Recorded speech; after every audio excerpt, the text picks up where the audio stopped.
بسم اللہ الرحمن الرحیم یا ایہا الذین آمنوا ادخلوا فی السلم کافہ صدق اللہ مولانا العظیم الصلاۃ والسلام علیک یا سیدی یا رسول اللہ وعلی آلک وَأَصْحَابِكَ يَا شَفِيعَ الْمُذْنِبِينَ۔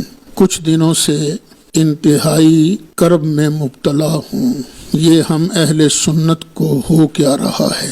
انتہائی گندی اور غلیظ زبان اپنے موقف کے مخالفوں کے بارے میں استعمال کی جا رہی ہے، حالانکہ مومن کون ہوتا ہے؟ کہ نبی کریم علیہ السلام کی تعلیمات سامنے رہنی چاہیے۔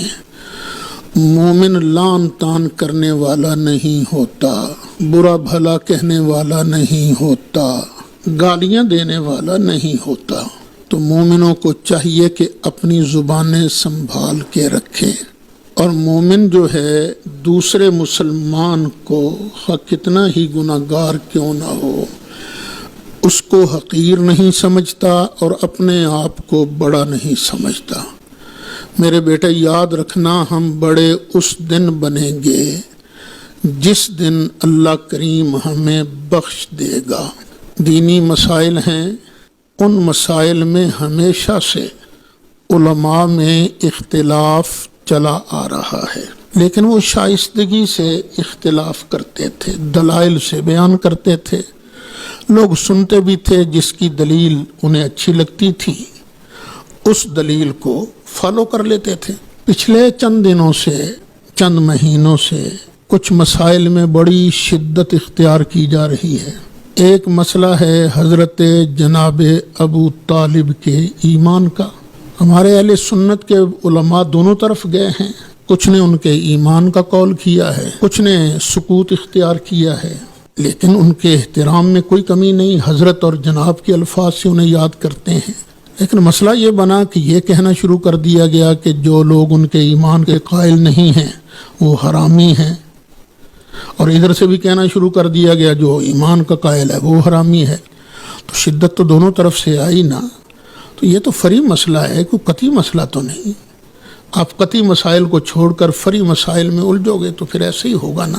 پھر زیادہ دکھ کی بات یہ ہے کہ میں اگرچہ کچھ مسائل میں ان دونوں ساتھیوں دوستوں کے حق میں نہیں ہوں جن کے خلاف حضور داتا گنج بخش علیہ الرحمہ کے عرس مبارک میں ہنگامہ آرائی کی گئی، مجھے یہ سب کچھ دیکھ کر بڑا دکھ ہوا۔ پتہ ہے اس کا نتیجہ کیا ہوگا؟ اس کا نتیجہ یہ ہوگا کہ اگلے سال خاکم بدہن، مجھے لگتا ہے اگلے سال عرس شریف پر کوئی تقریر نہیں ہو سکے گی۔ یہ مولوی لوگ جو ہیں ان کی تقریروں کی وجہ سے ہنگامہ ہوتا ہے۔ داتا گنج بخش علیہ الرحمہ کی مقدس جامع مسجد کو ان ہنگاموں سے پاک کرنا چاہیے۔ تو اس کے ذمہ دار کون لوگ ہوں گے؟ تو کیا یہی شرافت کا طریقہ رہ گیا ہے کہ کسی کو تقریر نہ کرنے دو، شور مچاؤ، نعرے بازی کرو؟ کیا صرف ایک گروپ ہی نعرے بازی کرنا جانتا ہے، دوسرے گروپ کو نعرے بازی کرنا نہیں آتی؟ کیا یہی اسلام رہ گیا ہے؟ کیا خیال ہے آپ کا؟ یہ گولڑا شریف والا آستانہ کوئی کمزور آستانہ ہے؟ صرف آپ کے پاس ہی ورکر نہیں ہیں، ان کے پاس بھی لاکھوں مرید ہیں جان دینے والے۔ عیدگاہ شریف والے کیا ان کے مرید نہیں ہیں؟ ان کے بھی لاکھوں مرید ہیں، ہزاروں مرید ہیں ان کے۔ اگر آپ نے یہی رویہ اختیار کیا، ہم نے کسی کو تقریر نہیں کرنے دینی، تو پھر آپ تقریر کیسے کر سکیں گے؟ کیا دعوت اسلامی والوں کے پاس ورکر نہیں ہے؟ سب سے منظم جماعت ہے وہ، ان کے خلاف اگر بولو گے تو کیا وہ اگر اشارہ کر دیں تو لاکھوں ان کے مرید آپ کے جلسے میں نہیں پہنچ جائیں گے؟ اشارہ کرنے کی دیر ہے۔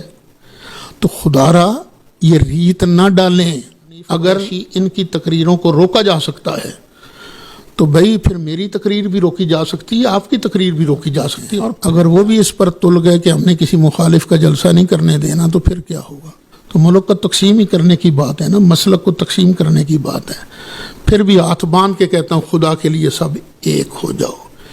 وہ کام کریں جو نبی مکرم شفیع معظم صلی اللہ علیہ وسلم کی تعلیمات ہیں، جو اللہ کا فرمان ہے، ادعو الی سبیل ربک بالحکمت والموعظۃ الحسنۃ وجادلہم باللتی ہی احسن، اپنے رب کے رستے کی طرف دعوت دو بڑی حکمت کے ساتھ اور اچھے واز کے ساتھ۔ اچھے واز، اگر لڑنا بھی پڑے، جدال بھی کرنا پڑے تو اس طریقے سے جدال کرو جو احسن ہو۔ وجادلہم باللتی ہی احسن، زبان میٹھی استعمال کرو اور قرآن پاک بیان کرو۔ قرآن کا دامن چھوٹتا جا رہا ہے، کہیں ایسے نہ ہو وقال الرسول یا رب ان قوم اتخذوا ھذا القرآن مہجورا، کہ رسول قیامت کے دن شکایت لگائیں گے صلی اللہ علیہ وسلم، اے میرے پروردگار، میری اس قوم نے قرآن کو چھوڑ دیا تھا، کہیں ہم ان لوگوں میں شامل نہ ہو جائیں۔ میرے بچوں، یہ قرآن یہودیوں کے لیے بھی آیا ہے کہ وہ بھی اس سے نصیحت حاصل کریں، عیسائیوں کے لیے بھی آیا ہے کہ وہ اس سے نصیحت حاصل کریں، لیکن جو لوگ قرآن کو قبول کر چکے ہیں، لا الہ الا اللہ محمد الرسول اللہ پڑھ چکے ہیں، ان پر تو زیادہ لازم آتا ہے کہ وہ اس پر عمل کریں۔ اللہ مجھے بھی قرآن کے مطابق زندگی گزارنے کی توفیق نصیب فرمائے اور سب لوگوں کو قرآن کریم ہی کو اپنا مشن بنا کر چلنے کی توفیق نصیب فرمائے۔